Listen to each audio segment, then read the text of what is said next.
And I think we're live. Hello, everyone. Happy holidays. New Year is about to come. We have Chris here with us for our continued reading of The Underdogs. But before we start, Chris, any New Year resolutions that you want to share with us? Um, Not really, to be honest. I've um, I've not really valued the concept of New Year's resolutions that much because I see that I see them as kind of turning a page. In that, yes, the number at the top changes, but the content at the top of the new page is more or less the same as at the bottom of the previous page. But it is an opportunity to try and see how long you can go without doing this, that, or the other. But no, I try not to place too much seriousness on them unless it is something that I really like. This time last year, I was saying by at the end of the academic year, I'll have left teaching. But for me, it's just really big things like that. And do you have like any? I know there are some exciting projects for you coming in the new year. Yeah, spoken like a true I think there's author. something wrong with your microphone. Either that or my speaker. Uh, I don't know. I checked my microphone. It was working fine. Can you hear me okay now? Um, Not no, really. something's very odd with your voice. I'm going to play a song on iTunes just to check whether it's the video Okay. or me, unless it wants to leave a comment about it. Steph, can you hear me okay? Oh, no, it's my speakers. Something has gone wrong with my speakers. Oh, it's okay. Well, I can kind of hear what you're saying, but oh, this sucks. I can type it out if that's better for you. If it really comes to that, but this laptop's like 6 months old and it's going wrong in just about every way. But, oh, I don't know. I'm assuming it's too late for me to try restarting the computer and coming back. And that's completely fine. That's completely fine. Why If you're don't sure. we? Okay, can you? Okay, I'll be back in a minute or two, so All right, everyone. no worries. All right. So, Steph, how has your Christmas been? And I'm sorry, do you celebrate Christmas?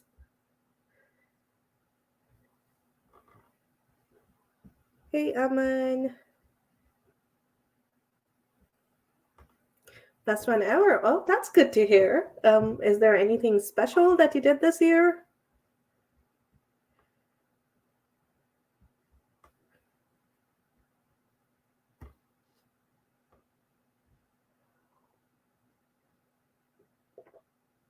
So, if any of you is just joining us, Chris had a little problem with his speakers. So, he's restarting the computer and he will be joining us shortly. And we're just kind of chatting around. So, if anyone wants to share their New Year resolutions or their holiday experiences, this would be the time.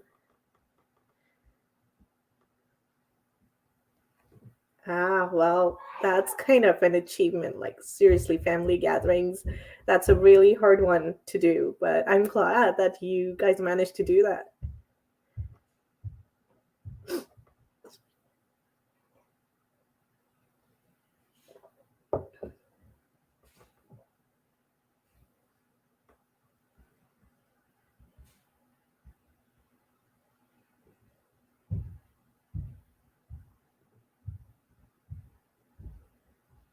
Okay, so we have Steph here with us. We have Aman.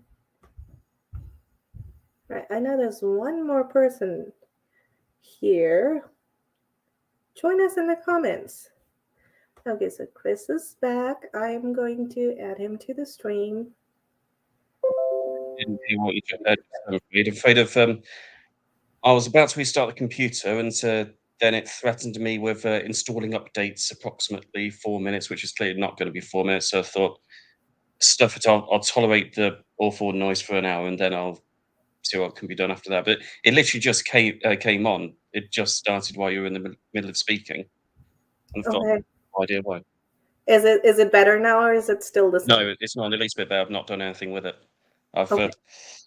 I was thinking that restarting the computer might go somewhere, but I'm not going to occupy your time with waiting for my laptop to do the updates. I'm not much of a conspiracy theorist, but I do have this theory that um, computers start to go wrong in when you've got updates queued up specifically to make you. It's I've noticed my laptop's performance dips every time there's something to install and I'm not installing it. So yeah, that's my pet conspiracy theory. That's they make computers worse in order to make you restart, which really sucks if you're in the middle of a speaking engagement. And this actually happened, by the way. Um, I had an audience of about 200-ish people online, and then suddenly the computer just became unusable. I had to hard restart, and then it spent the next 20 minutes installing updates on my laptop while I had the audience waiting. I handled it pretty well. There was a bit of swearing, but yeah, just a bit. You Anyway, where handled were we? those. Yeah. I mean, I haven't ever had the situation before, so I don't know like how to kind of like manage the voice and all that. Um, so let's just get started with the book reading then. Okay, yeah. Thankfully, with these things, most of the time it's me talking rather than me uh, having to listen to things through my speakers. So for the most part, we should be okay. Yes. So at the end of chapter 8, they'd broken into New London. Ewan and Charlie were going to try and find. Can't remember what the room is called, but basically going after the body of Keith Tyler to try and find this USB stick that Shannon had been talking about. Jack is guarding the exit on floor Z. Meanwhile, Alex and Kate are heading straight up to the clone factory. And yeah, it's not gone particularly well. Alex and Kate stumbled across a bunch of clones in the stairwell. Kate, using her rather amazing skills as a gymnast, basically picked up a clone and threw him over the side of the stairwell, whilst Alex, armed with a handgun, couldn't stop one of the clones from getting away and alerting everyone. So, yep, they've broken in, but everyone knows that they've broken in now. And chapter 9 is where you get to meet Oliver Roth for the first time. Now, I love slash hate Oliver Roth, but I'm not going to say anything about him other than I'm just going to read this. So, chapter 9. High up in the safety of floor B, user trouble had unsettled some very important people. Inside his office, one of the men responsible for the grant era rested his elbows on his mahogany desk, considering his options.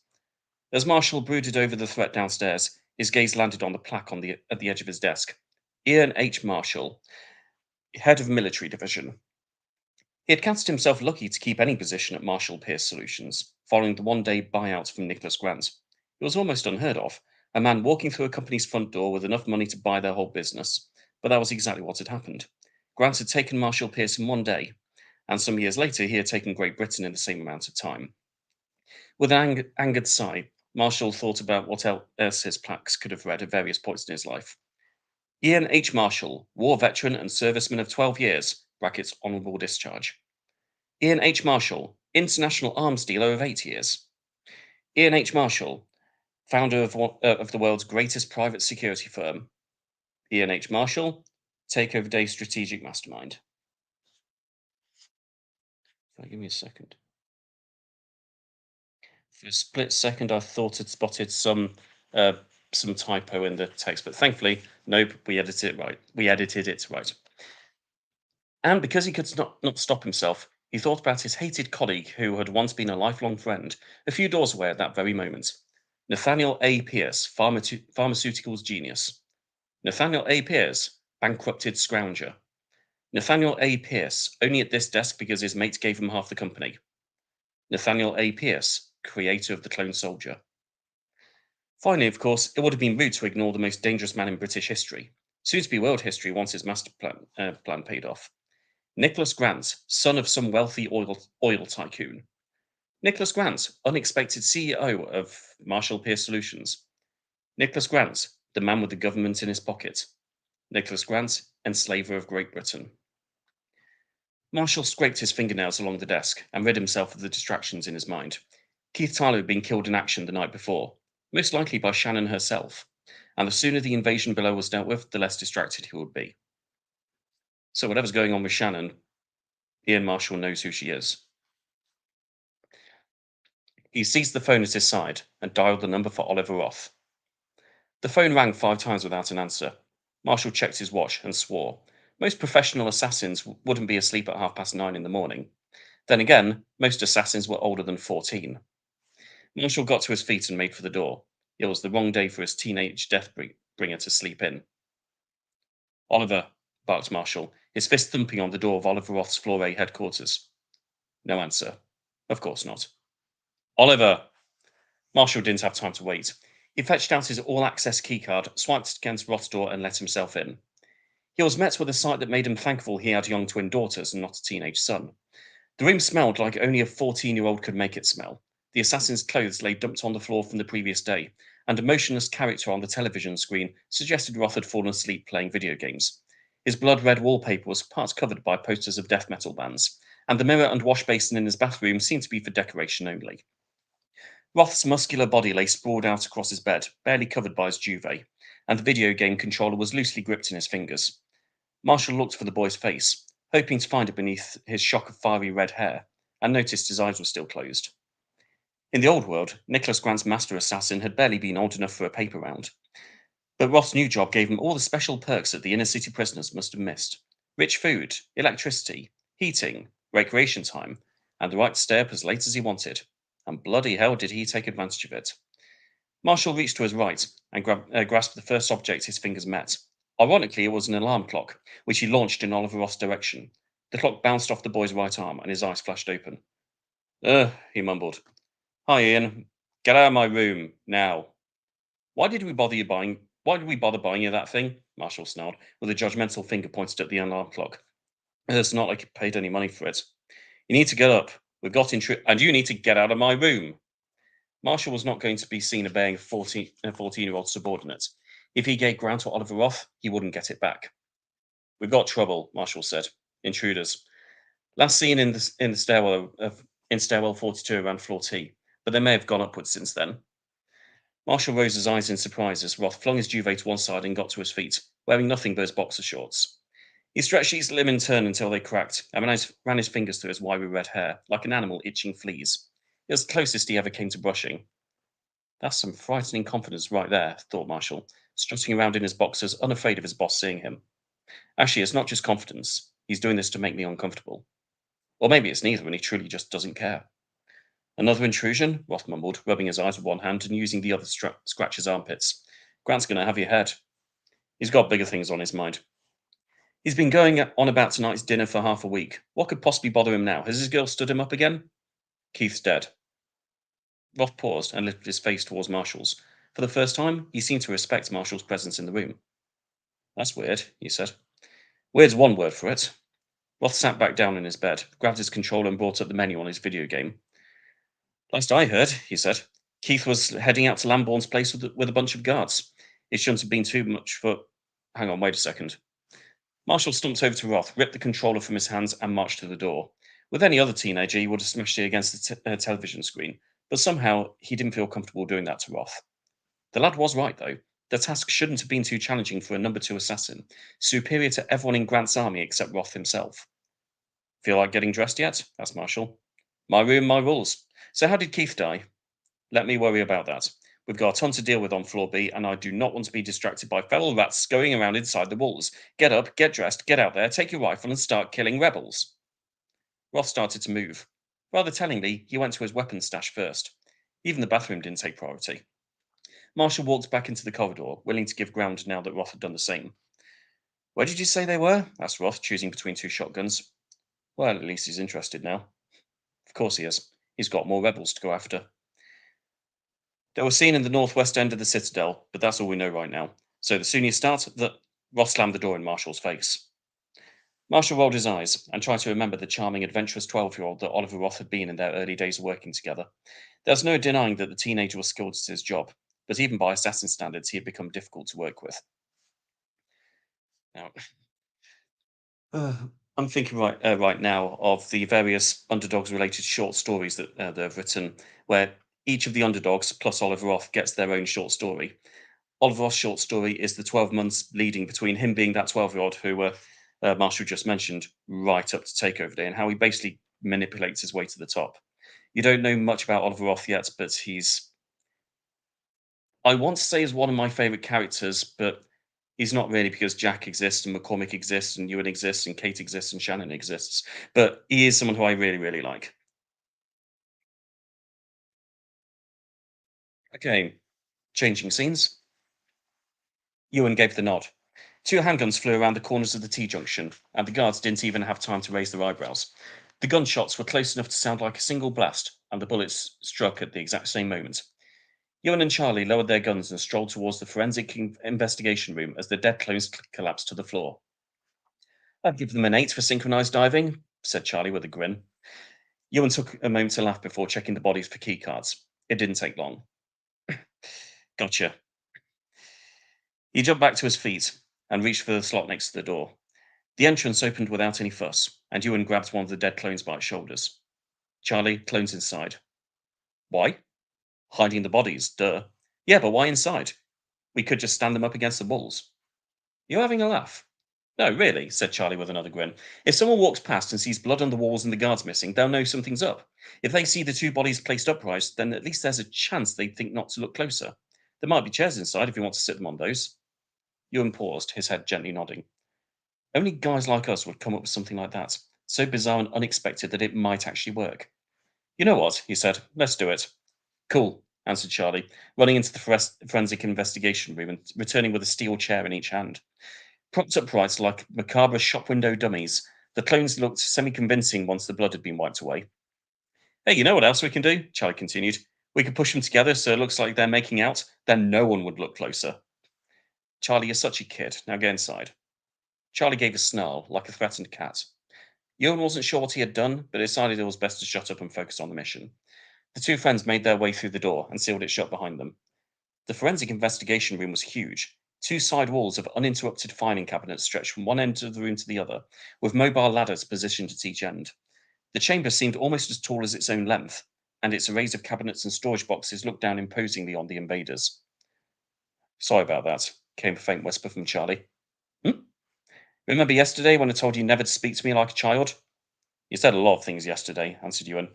His busy eyes scanned each horizontal surface for an index. "I just hated being a kid. Not just the school bits either. In my parents' eyes, I was just kind of tacked on to the side of the family. So things at primary school got messed up and they barely gave up. Found it," announced Ewan as he grabbed the printed manual and started to browse. "Sorry, Charlie, your parents didn't care much?"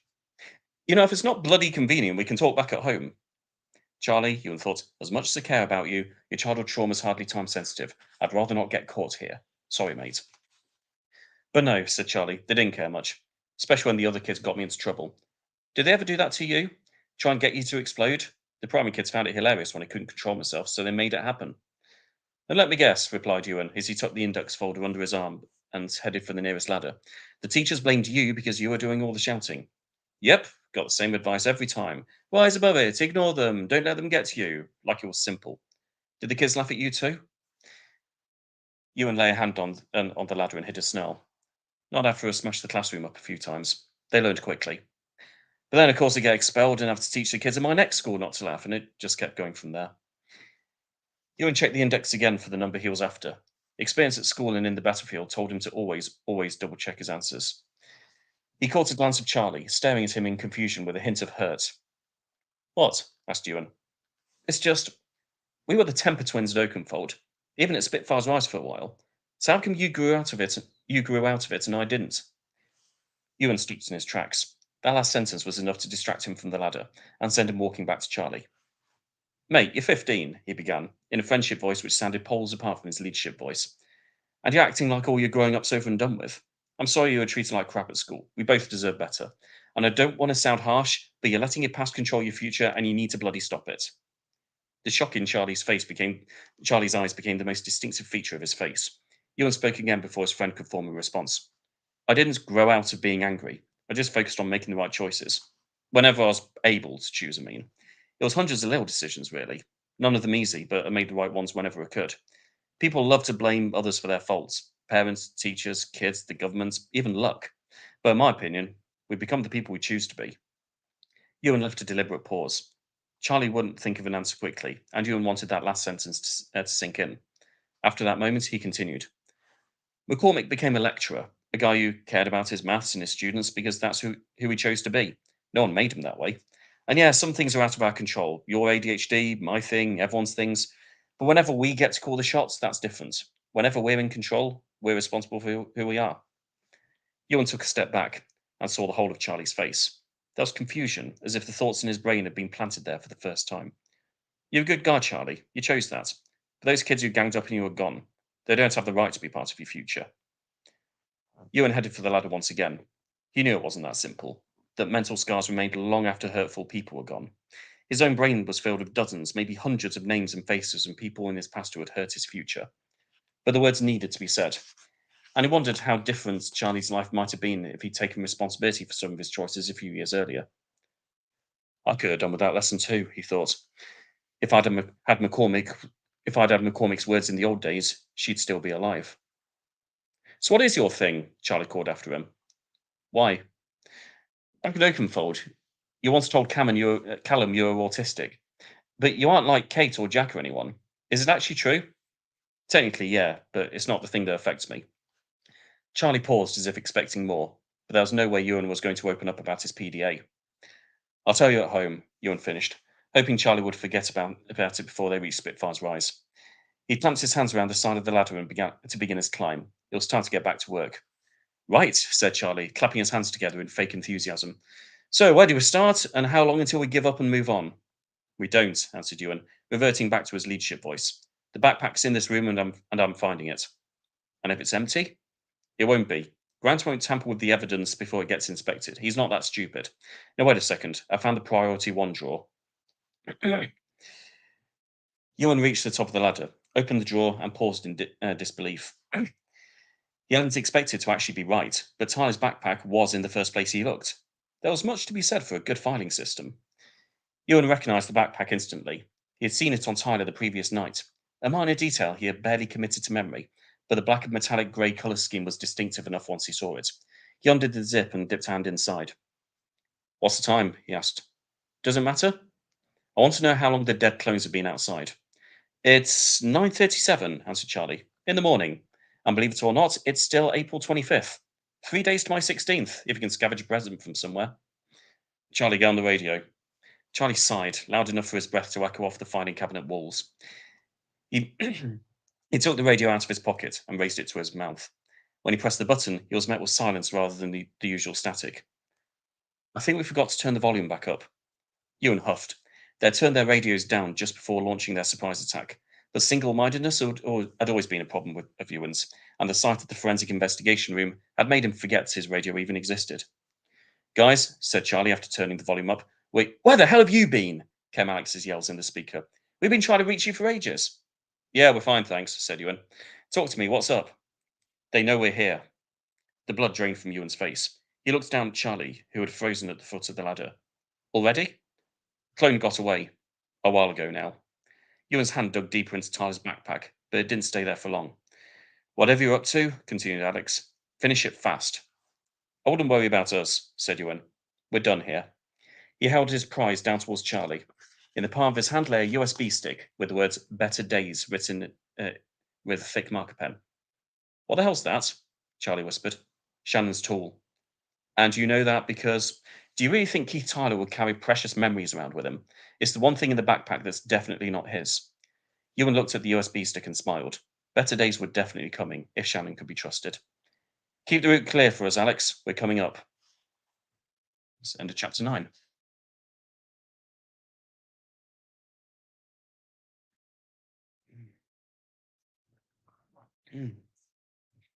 Right. What question was that?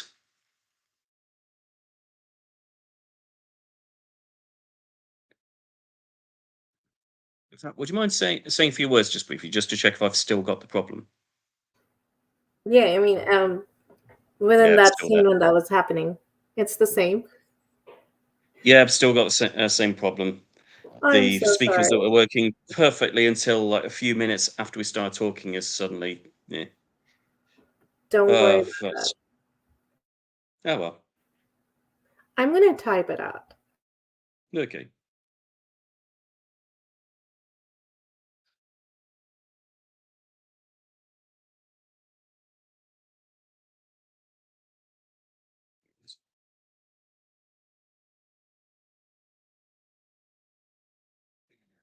I haven't seen Wednesday, so I have seen a couple of people referencing how Wednesday is clearly a neurodivergent character somehow, but I can't make any comments about that myself. Okay, let me know when you want me to begin chapter 10.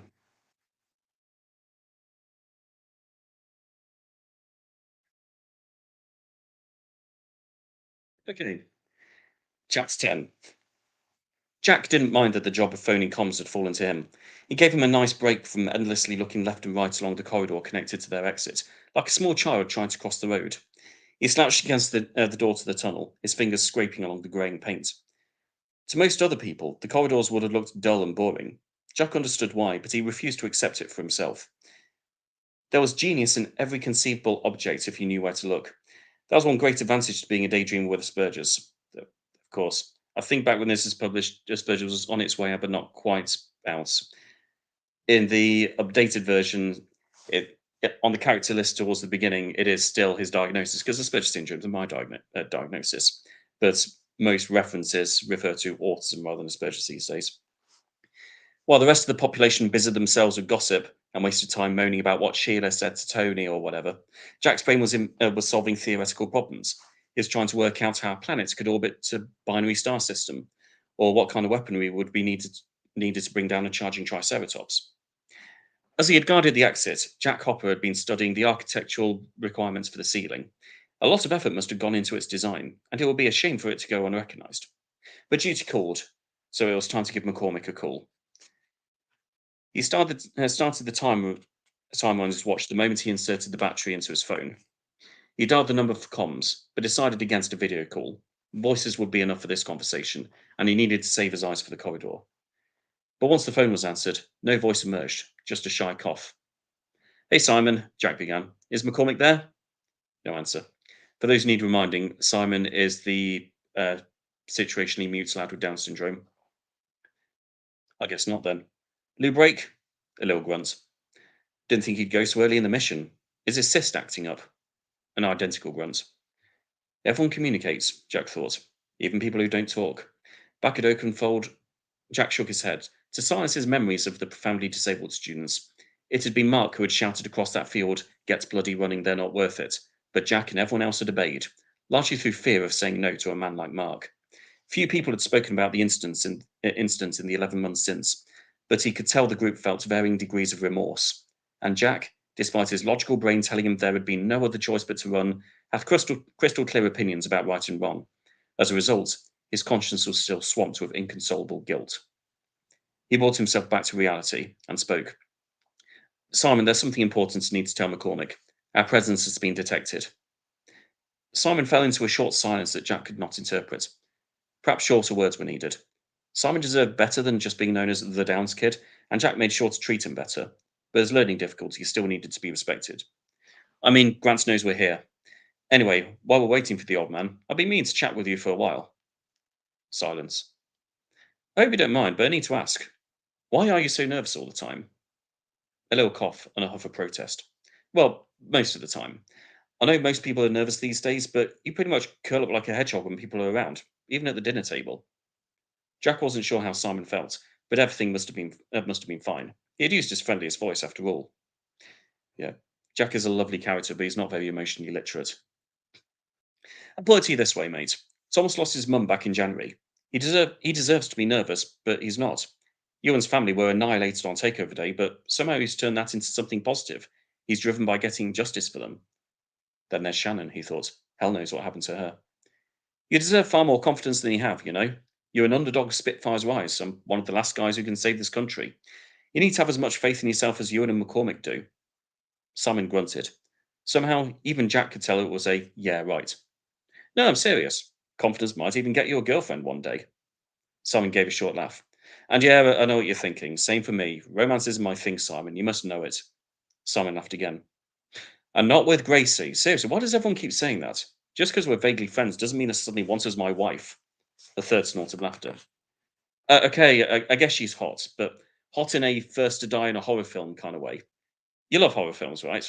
You seem like that kind of guy. Bet you love a good slasher. Even more laughter, this time with Simon's actual voice.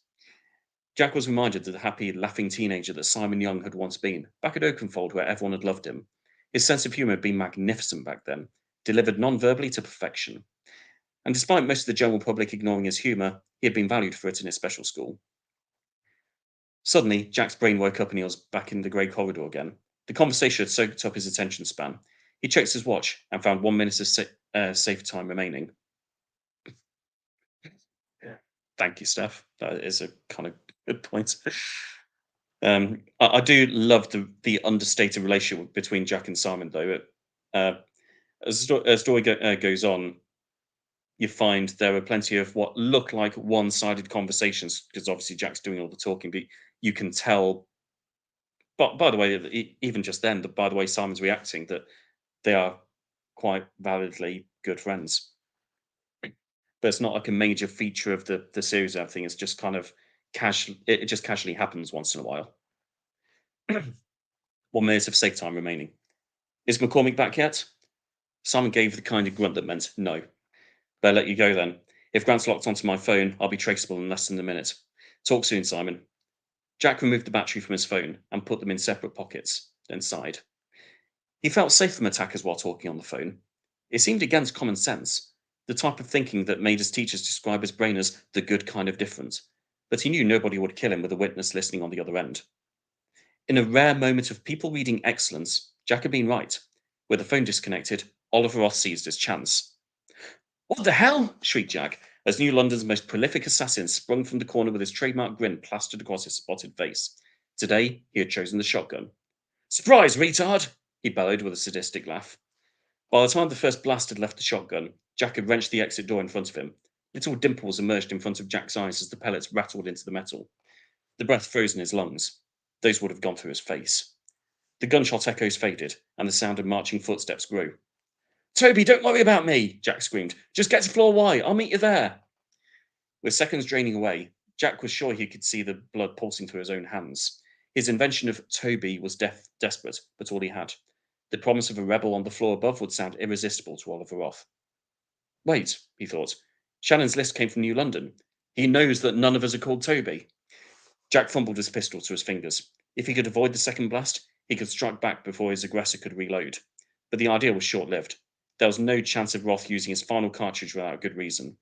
And if Jack threw a hand around the door to shoot blindly, his enemy was more than good enough to blow it straight off. Come out, wherever you are, sneered Oliver Roth, with the kind of voice a bullying brother would use to make younger siblings cry. There were no other options. Jack shuffled back into the open tunnel exit and slammed the door closed. Alone in a claustrophobic passage, Jack held his pistol towards the doorframe with a terrible shaking in his hands. If he fired 2 shots a split second apart, there would be at least a foot between the 2 bullet holes. Oliver Roth could have been 5 seconds away from opening the door, or maybe 20 minutes.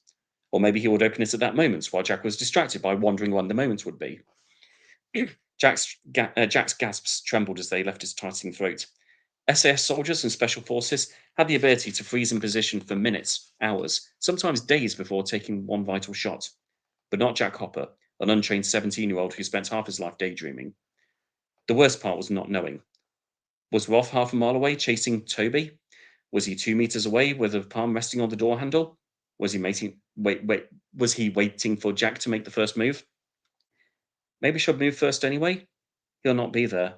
Should I take a leap of faith and step back into the corridor? Or should I just run home? I live that way.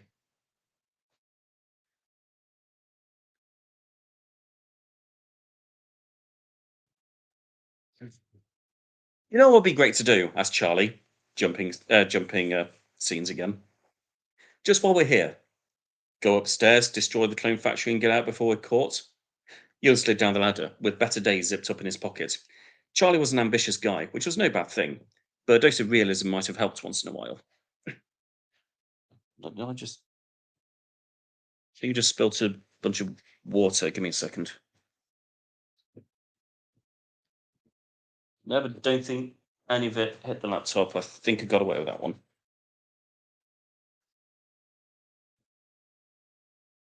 Right. No, Ewan, this is a good one. Aren't you curious about where Shannon got that list? McCormick told me about an officer's sector on floor S. You know, one of those humans only places. Yeah, and I'd love to see it, but not today. It might tell us what else Shannon knows. And a little about her, too.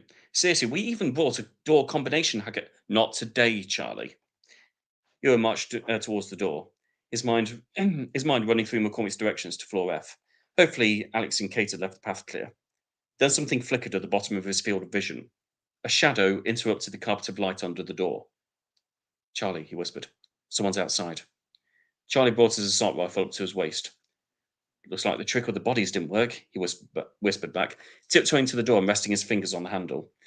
Ewan stood one step behind him, the muzzle of his own rifle pointed towards the doorframe. Open door, shoot, close door. Nothing else, Charlie. Charlie nodded. He opened the door, and Ewan almost leapt out of his skin. There were at least 20 clones in the corridor. Ewan's heart made a solitary beat before 20 fingers pulled back on 20 triggers. Watch it! He shrieked, firing off the few rounds he could without endangering his friend.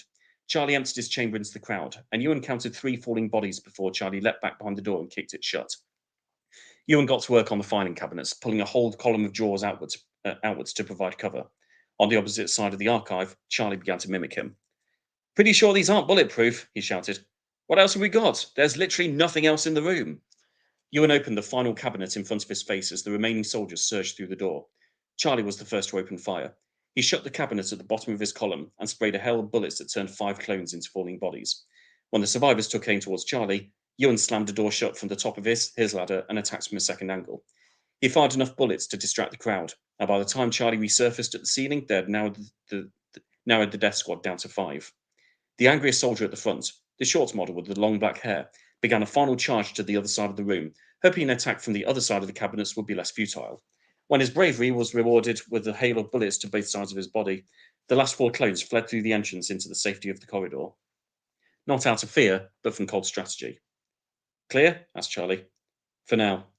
Still think we have time for that officer's sector? Charlie didn't answer. Ewan slid down the side of his ladder and landed 2-footed on the ground with his eyes fixed on the closed entrance. Why were they waiting for backup? Asked Charlie. There were already a ton of them. Obviously, they didn't think 20 was enough, Ewan answered. Well, to be fair, said Charlie with a laugh, waving his assault rifle towards the corpses on the archive floor. Don't relax just yet, Charlie. Ewan reached into his rucksack of gadgets and took out a smoke grenade. He pulled the pin, counted to 3, jerked the door open, and threw the grenade as it started to smoke. He slammed the door a moment before a string of bullets rattled into the metal, and by the time he had counted to 5 and opened it again, the room was filled with thick, unnavigable smog. Charlie opened fire alongside him, and they escaped through the clouds to the sound of all 4 bodies hitting the floor.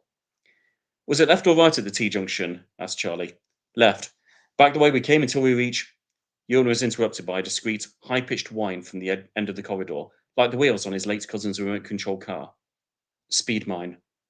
Ewan poked his head around the left side of the T-junction.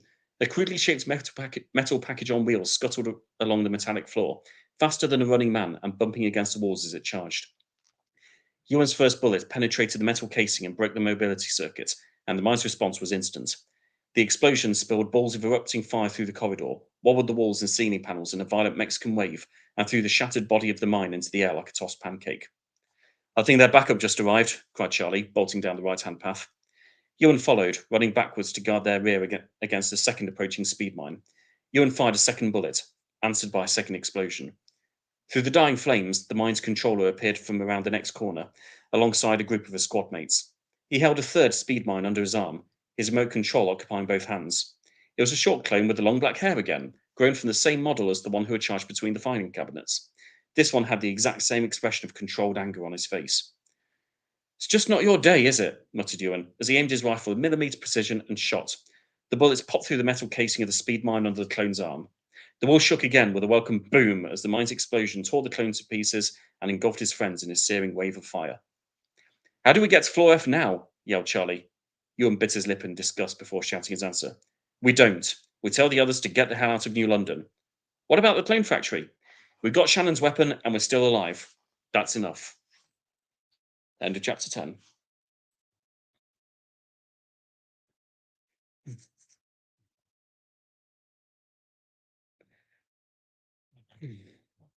Please do ask questions.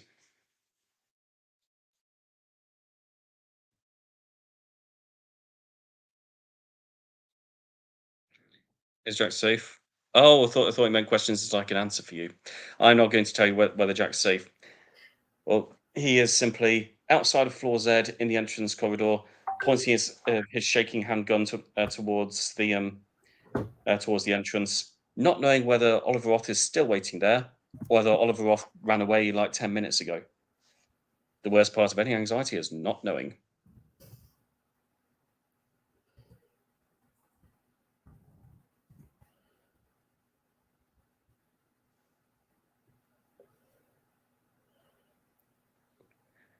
Well, well, technically, some people already have died.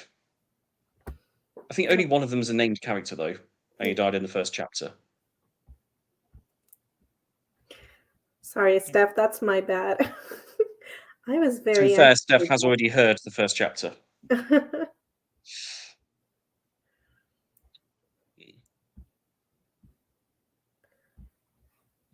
Okay, so if I know, Chris, you can mute me if I sound really, really horrible to you right now, but I know your speakers are messing up, so you can mute me. But I just want to thank everyone who's here and everyone who will be watching this later.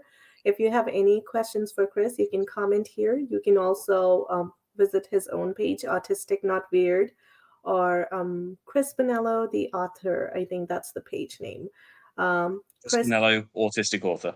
the autistic author, yes. And he also has a Patreon account. And I know a lot of you are in the holiday spirit of giving. Chris does a lot of things, and he guides so many of us around without even expecting anything in return. So, if you're thinking of giving, I would request all of you to go and visit his Patreon page. He offers a lot of resources there as well, and he offers a membership to a Facebook group as well. So consider supporting Chris through that. And no, Chris did not ask me to say that. I am just asking It's you true. guys. Yeah, I'm asking you guys to do that because uh, Chris is just a sweet human being, and I just feel like he deserves so much more than he is getting right now. So I feel like all of us should get together and support him, however and as much as we can.